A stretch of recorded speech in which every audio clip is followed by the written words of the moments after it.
Where's that record button gone? Upgraded GarageBand. Kia ora and welcome. Thanks so much for downloading our 13th podcast. I'm Raj, my background's in film, design, media and technology. And I'm Mike Riversdale, working in open data, growth companies and the Miramar community. And you're here because you're a Kiwi that either works in or has a great passion for tech or media in New Zealand. We've got another great show for you, and later we will talk to Bruce Elwood from Soda about growing a cloud company in New Zealand. Episode 13, onwards to the news. Lock and load. Sam Morgan invested in the next Xero. Sam Morgan, as most of us know, created TradeMe and sold it to Fairfax. He also has invested and acquired a substantial shareholding in a security software developer called Wynyard. Morgan's investment company bought 250,000 shares, taking his total stake to around 5 million shares, or about 5% of the firm. That's according to the NZX, of course. Mm-hmm. In terms of cost for those shares, Reuters data suggests that 250,000 shares were bought at about $1.90 for about $475,000. Mm-hmm. That's just, check behind the couch, he's probably got it, yeah. Yeah, right. Morgan already had a large stake in that company, Wynyard, having participated in the IPO last year for 65 mil, sorry. Yeah. Wynyard is in growth mode and are seeking deals with greater opportunity for expansion.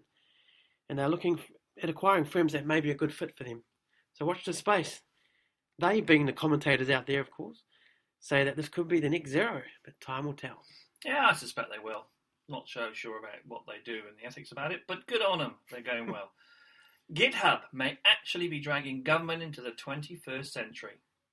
GitHub, the online source code repository and management, allowing for many keyboards to work together, is the way that modern code shops work their craft. And in government, though, both here and the US, this is not the way it is done, with legacy systems hosted internally, and they're not even sharing their code with peers in neighbouring departments. GitHub in the US is actively changing that, and now has 10,000 active government users. That's government workers that have done something on GitHub other than just signing up. So GitHub's Ben Bolter, his job is to be the GitHub's eyes and ears in Washington. And he says the biggest problem is the culture. On Read Write Web, explains that when he sends government agencies links to GitHub repositories, they frequently ask him to resend PDFs or PowerPoint slideshows instead. No, not the PowerPoint. Such closed data formats, meaning there's no way to extract data and do anything with it, are an anathema to the freewheeling, flexible GitHub culture. What does that have to do with New Zealand? Well, we suffer from the same problem, of course, but have the opportunity, due to our smaller size, to move faster and resolve the problems quicker. We do have our 10,000 government users, or the equivalent, with more and more focus coming to bear on them for the use of agile, open source, and, of course, value for money. As Ben at GitHub says, there's nothing preventing the government from modernising. If we hit the reset button, I think more people would envisage a more open government that shows its work. We can do this in New Zealand. Now, and I've been doing some searches on multiple search engines today, trying to find this, but it's obviously not out there yet. But I know that people from GitHub will be over in New Zealand in February 2015, hosting a number of events, and I believe working directly with the government. Oh. I believe it's a GoVis-inspired or a supported event. But that is news that gladdens my open government heart. Wellington welcomes off-site campus to the CBD. REANZ, Research and Education Advanced Network New Zealand Limited, that's a mouthful, and CityLink have teamed up and are providing students, researchers and staff with an off-site campus in Wellington. It's called Edurome. I hope I pronounced that right. Edurome is now available to users via CityLink's Central City Wi-Fi network. Now, CityLink was the obvious partner for this project, says Steve Cotter, and the CEO of REANZ. By extending the Edurome footprint beyond institutional boundaries, we're turning Wellington CBD into an off-site campus for the global knowledge community. Oh, we've got one of those, have we? We've got a global knowledge community. Excellent. You can put that on the council website. Yep. This will help our cities, libraries, museums, cultural institutions, and even cafes become a key part of the key building blocks to a borderless educated society. All New Zealand universities, an increasing number of research institutes and polytechnics already have Edurome. Cotter says, pretty soon we were seeing over 2,500 unique Edurome users enjoying unlimited internet access from the central city.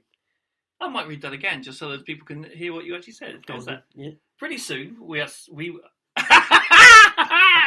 Pretty soon It's we not will see that easy, is it? over 2,500 unique Edgy Roam users enjoying unlimited internet access from the central city. Cotter says.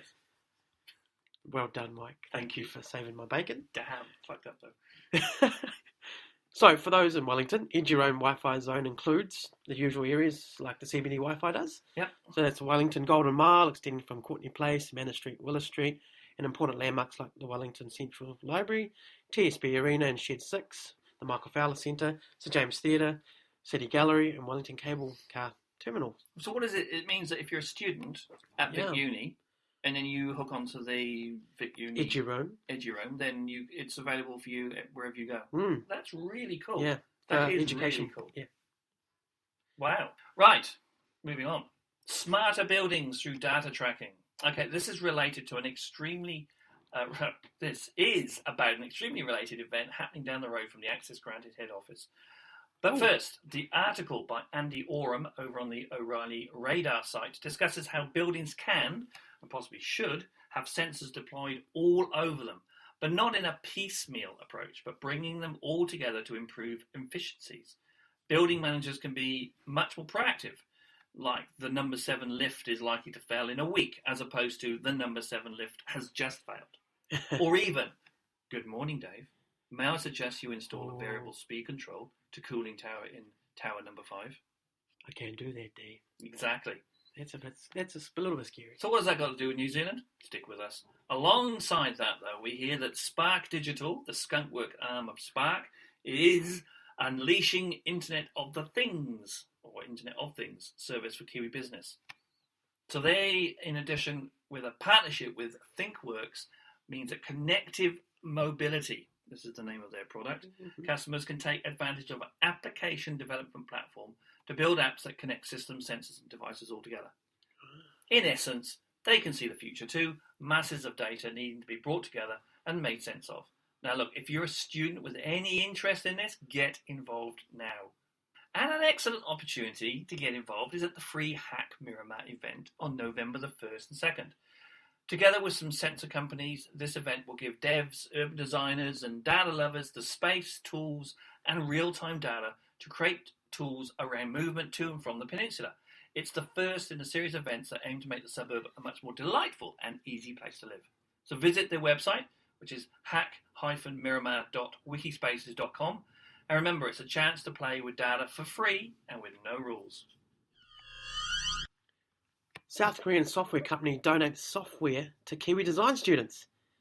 Company named FX Gear, based in South Korea, has donated 200 software licenses to the Media Design School as part of a software donation program, the likes of which Blue Sky, Disney and Blizzard use for their productions. Oliver Hilbert, Bachelor of Design and lecturer, commented, "As a school, we're always training in the latest emerging technologies and actively looking for partnerships that will be beneficial for our students. This is great. The students get the latest software to play with and the industry gets work ready, in quote marks, graduates at the end of their studies." Very cool. Very cool. I hope there's no lock-in. But there you go. That's what everyone's doing. If I was a real journalist, I probably would have found that out. Prepare yourself for a document. New Zealand Data Futures Forum final report, harnessing the economic and social power of data.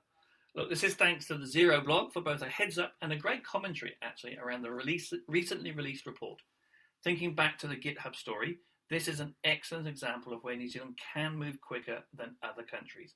Work together across government agencies and, horror of horrors, alongside the rest of New Zealand, as if they, can you hear my surprise? What? We're all just one bunch of humanity sitting on these islands trying to work together to make it all just a little bit better for us than it was yesterday. Anyway, the details. No, not the details, actually. Way too much. So you'll have to go and read it. The executive summary. Yes. Oh, no. I know they still use some phrases that aren't designed to make it instantly pick upable. It's a government document with an executive summary, but stick with it. Here you go. I want to hear from anyone that thinks this is a bad idea. The vision of the New Zealand Data Futures Forum, the NZDFF, is to create a competitive advantage by positioning New Zealand as a high-value, strongly inclusive, high-trust and controlled data sharing ecosystem. And our 4 principles are value, inclusion, trust and control. Work together and drive a positive feedback loop of which New Zealand is well placed to take advantage. And they've outlined 3 main tenets to that. Get the rules of the game right, so set the playground. Mm-hmm. Create value by doing and not writing reports. Embed effective foundations to support value, inclusion, trust, and control. So not just tell people to do it, but actually allow people to do it and have them supported in doing it.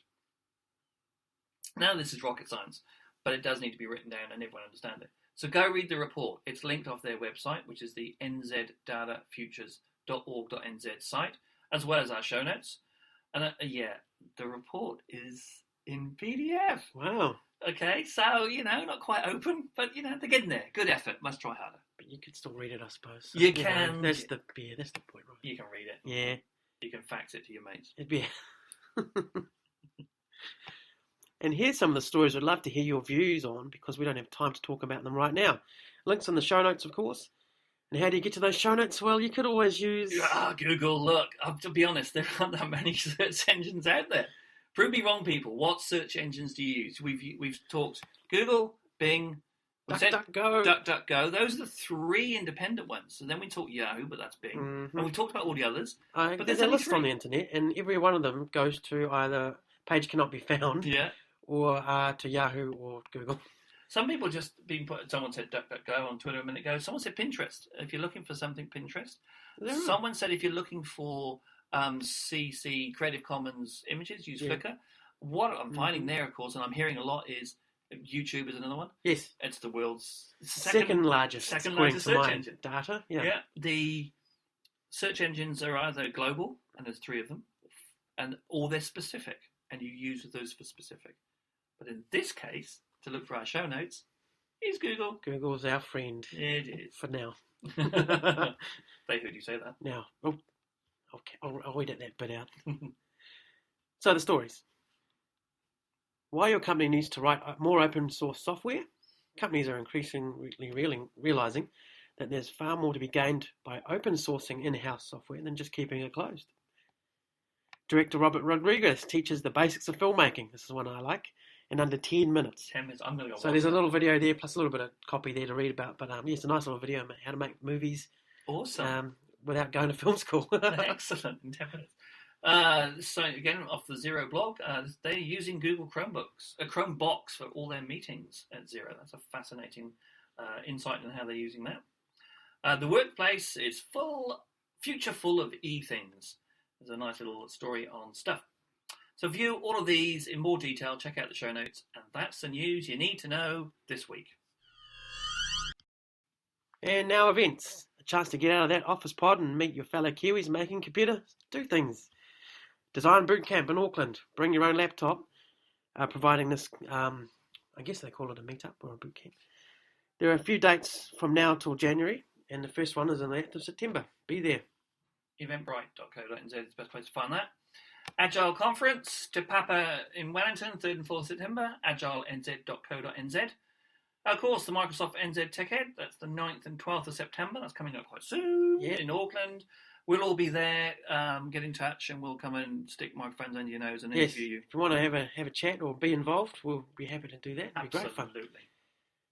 Auckland iOS Meetup, Thursday, August 2nd, 6 o'clock. It's about $9 per person. Meetup.com. That is Auckland iOS Meetup. Scala Down Under. This is September the 5th to the 6th at Movio HQ. It's again in Auckland. It's at 30 St. Benedict Street. Scala, we discovered, is a language. Programming language from last year. And there's limited final tickets now available through to Friday the 22nd of August. Waikato ICT Community. Drinks, curry and get together. Or as we know, Thursday night curry. Come and join the Waikato branch of the Institute of IT Professionals for a monthly social get-together for the local tech community. Pop along. Next one's on the 4th of September. And that's at ictevents.co.nz/Hamilton. Full Throttle. This is the major one, I suppose, down probably in the South Island. The Canterbury Software Summit. That's on Thursday, the 2nd of October at the Air Force Museum in Wigram, Christchurch. It's free to members of the Canterbury Software Cluster, I think they're called. Or they're $97 to you and me, Raj. Softwaresummit.co.nz. Got some great speakers. I keep saying this one. I think we've said this from episode 1. I'll be glad when it's finished, actually. Yeah. Amazon's re-event in LA, November the 11th to 14th. It is being streamed. It better be damn well streamed there. Yeah. Now that we've mentioned it so many times, we right. better watch it. Think Open Data Christchurch. They're having a meet-up to discuss Make Stuff Happen, which is interesting. It's an open forum. There's a place for citizens, industry and government to meet and discuss topics of open data down at Epic Centre at BNZ Space, Manchester Street, Christchurch. I was in the Epic Centre on Wednesday, actually. I got shown around. It is a fantastic space, and everyone should have one of those. We should have one in Wellington, everyone should have one in Auckland. It's a brilliant space. Let's make it happen. Yeah. And finally, we've got the Tech Challenge. This is happening in Wellington. Speed Jam, or what do you call it, Raj? I can't remember what I called it. Speed dating for geeks. Oh, speed dating for developers and geeks. This is Wednesday, so this is the day after you probably hear this, August the 20th, 1 o'clock to 2:30. Meet other souls and jam about what you could do together. Remember to bring business cards. In fact, you should always take a business card. You can RSVP to this to an email address, techchallenge@wcc.gov.nz. And that's the events we know about. If you have anything you want to talk about, send us a note and we'll have a chat. Perfect. Last week we said we'd have Claire Curran and Phil Wheeler from Dunedin in your ears, but unfortunately work managed to take Phil away from us, and so Claire concentrated on our election special. Happily, Bruce Elwood from cloud company Soda was available, and we have a fantastic interview discussing cloud, New Zealand company startup, and how to grow out of New Zealand, as they have, and much more. Enjoy. Righty-ho, so here we are in the wonderful Gemtech offices in the centre of Wellington. I'm sitting here with Bruce Elwood. That's correct. Excellent. Who's from Soda with a P. And Bruce and I are just going to have a quick natter about startup scene, the Wellington scene, the New Zealand tech scene. So Bruce, do you just want to introduce ourselves to our techie audience? So, my name is Bruce Elwood. I'm the Chief Everything Officer at Soda, that's PSODA. We're a stay-up based here in Wellington. Like it, a stay-up, not a startup. Not a startup, we're a stay-up. We've been around since 2006. And we've got customers New Zealand, Australia, Singapore, Canada, USA, Sweden, South Africa, and pretty soon we're hoping for a couple in South America as well. Fantastic. So we're working on it. Is that every continent covered there almost? Almost. South America will complete every continent. Hey, it's got to be a beer then. Oh yeah. A continent beer. Yes. Yeah. So we've been going since 2006, trying to build up a suite of tools for projects. My sort of background is I started my first commercial software when I was 16. Wow. I wrote a bit of kit for a pigeon club to calculate the distances that the birds were flying from the release point to every house, and we had to do great circle calculations and so on. Wow. That was quite interesting. Yeah. And then went to uni in Pretoria in South Africa, as you can tell by the accent. The accent. The accent. Then started my commercial life as a rocket scientist, so programmed the rockets that launch satellites into space, which was I'm not going to let that go past. You truly are then a rocket scientist. Yes. Wow, that is so cool. So yeah, I worked for a outfit in South Africa called Howtech, and this was pre the downfall of apartheid. So we're quite glad that apartheid's gone, of course. But unfortunately, the space industry in South Africa was mothballed at that time, and so I moved on into the telecom space. And through my life, I worked in all the different areas of a project. So as a developer, as a team lead, as a domain expert, as a project manager, as a program manager, and so on. And it's kind of through that life that I realized there has to be an easier way to do these things.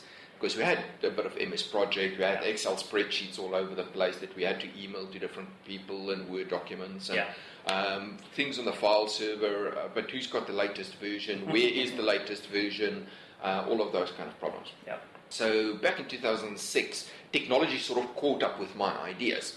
And so Web 2.0 came along, and we thought, well, let's build a Web 2.0 solution to this problem of project management. And so we started a company called E-LM.com at the time. Luckily, we renamed to Pisada. Doesn't trip off the tongue. No, it doesn't. You can imagine answering the phone. Welcome to E-LM.com. You're speaking with Bruce. Nah, don't quite work. Smart move. Yeah, smart move. So we renamed back in 2009. We started the rebranding exercise. Was that all based here in Wellington? Here in Wellington. Well, you're Wellington, but you're actually not Wellington. You're not in what everyone thinks that the Wellington community is, which is Cuba Street, Cuba Mall. No. Around here, you're actually... I'm actually in Eastbourne. Yeah. So what we've got is we run a virtual company. We don't have physical offices anywhere in the world. Okay, yeah. So we've got a team of guys spread across New Zealand, 7 guys. So a couple of guys up in Auckland, a few guys in Hamilton, a couple of guys down in Christchurch, and they all do different functions. And so what we do is we get together on a weekly basis on a Skype or a GoToMeeting, depending on what we want to talk about, and do we want to screen share or do some designs and stuff like that.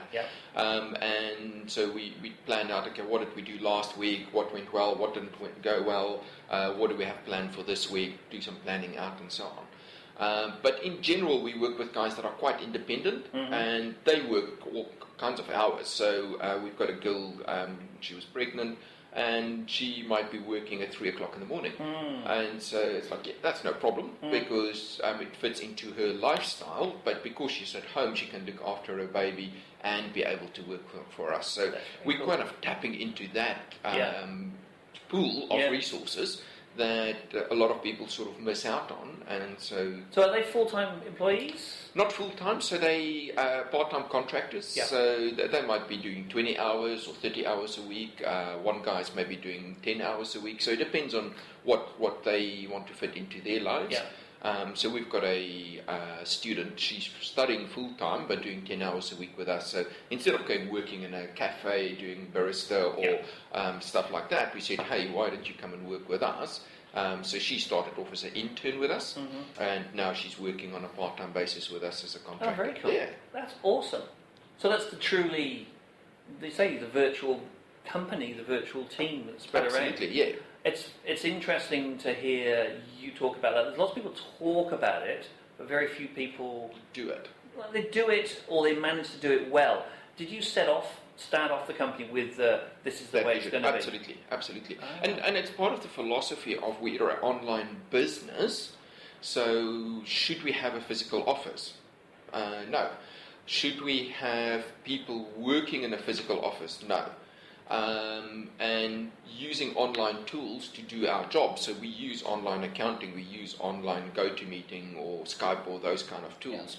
And so our tool set is also designed to be used virtually rather than necessarily in an office where everybody's in one place. So a lot of the principle or even philosophy is around allowing people to work from anywhere, get to their project, get to their data, and be able to do their job. So one of the tools that we've got in there, for example, is a electronic whiteboard, where everybody could share the whiteboard. They can draw on their whiteboard and it's shared across all of the whiteboards in real time. So instead of having to be in front of the same whiteboard, you've now got that virtual whiteboard happening. Very cool. Yeah. So having that as a vision from the start, as opposed to, I suppose, applying it to a company that... An existing company. Yeah. So taking a company out of an office and doing virtual is much harder. Because you've established processes and culture and things around an office. Whereas if you built it up from a virtual point of view from the start, then you're building up a culture in that kind of environment. That's fascinating stuff. The other, apart from the tools and obviously the products that Soda have, do you help organisations with that approach? It's something. It's a left field question. It's something that we've chatted to people about, just in terms of how do they do things, especially in the startup scene. There's a lot of startups that believe that they need to get into an office as quickly as possible, and it's like, no, you don't have to. So we sort of prescribe to the lean startup concept, where you start with a minimal product, sell that, and then add to it. At some point you might find, well, you need an office because of, but if you don't need an office, don't go into office just because. There's, I suppose, that image of, I'm not a real company unless I've got an office with a sign on a door somewhere. There is that, but where do people find us as a company? Yeah. They find us online. Yes. They're not finding us by walking down the street and seeing a sign on the side of a building. Yeah. How does that play with, I mean, correct me if I'm wrong, but the majority of your customers would be government, is that? Or large organisations? Large organisations. So most of our organisations are at least 100 people plus. Yeah. So from their perspective, we typically go to them rather than them coming to us, which works pretty well because, again, we don't need offices. In the Wellington scene, of course, you have meetings in coffee shops. You don't have meetings in meeting rooms. So there's another reason not to have a meeting room. Yeah. And then fact of matter is there's many meeting rooms around town with mates and so on that we could use if we really needed to get into a boardroom and so on. So in the past we've been working with Gemtech and used their boardroom as well. Yeah, fantastic. So Dave, there we go. There we go. Thank you, Gemtech, once again. Exactly. So then let's leave your meeting room.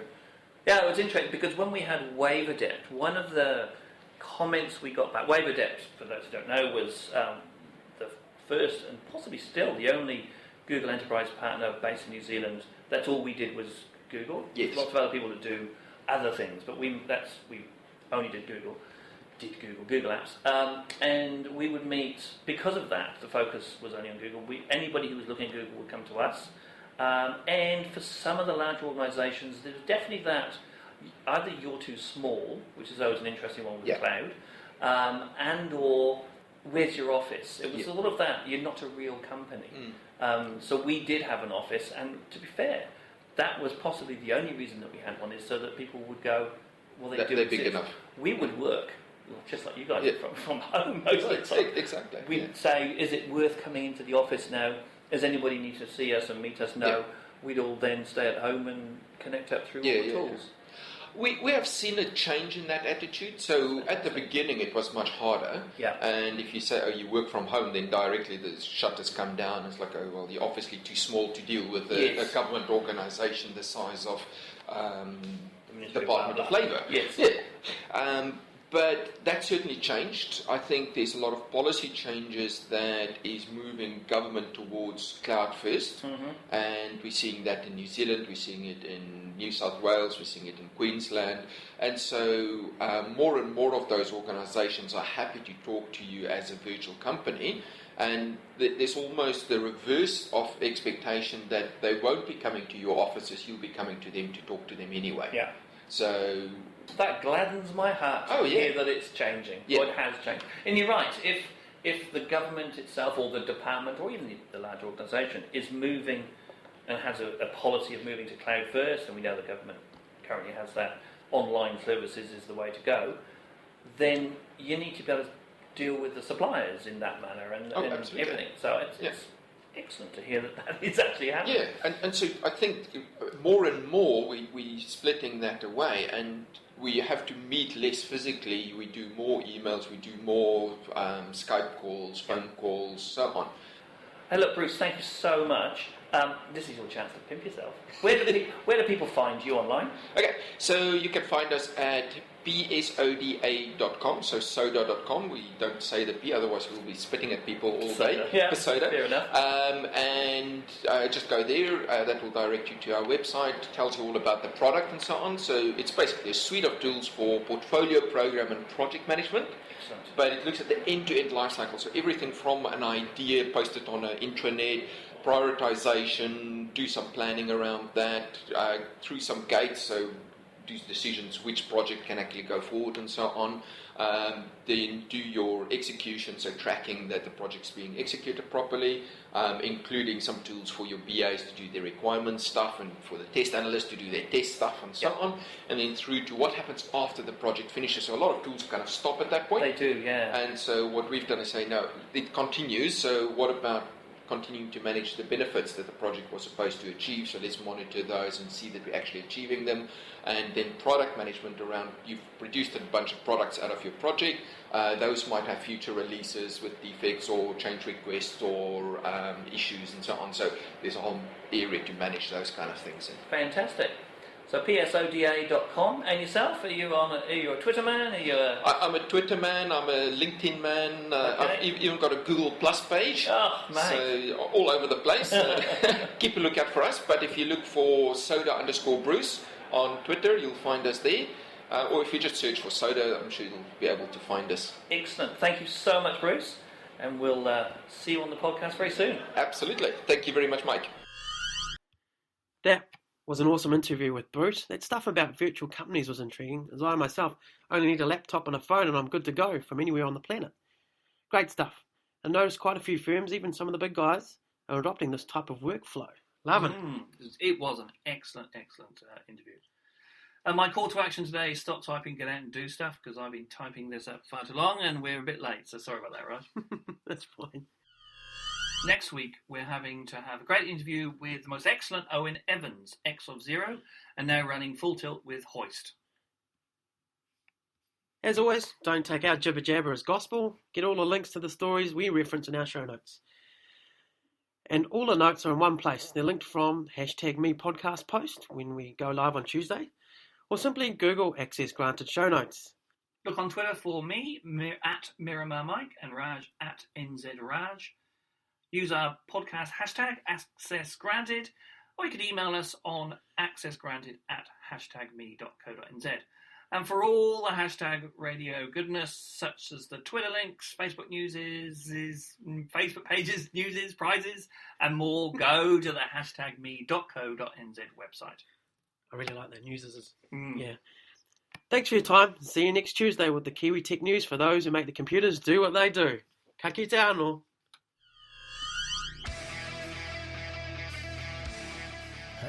#me.co.nz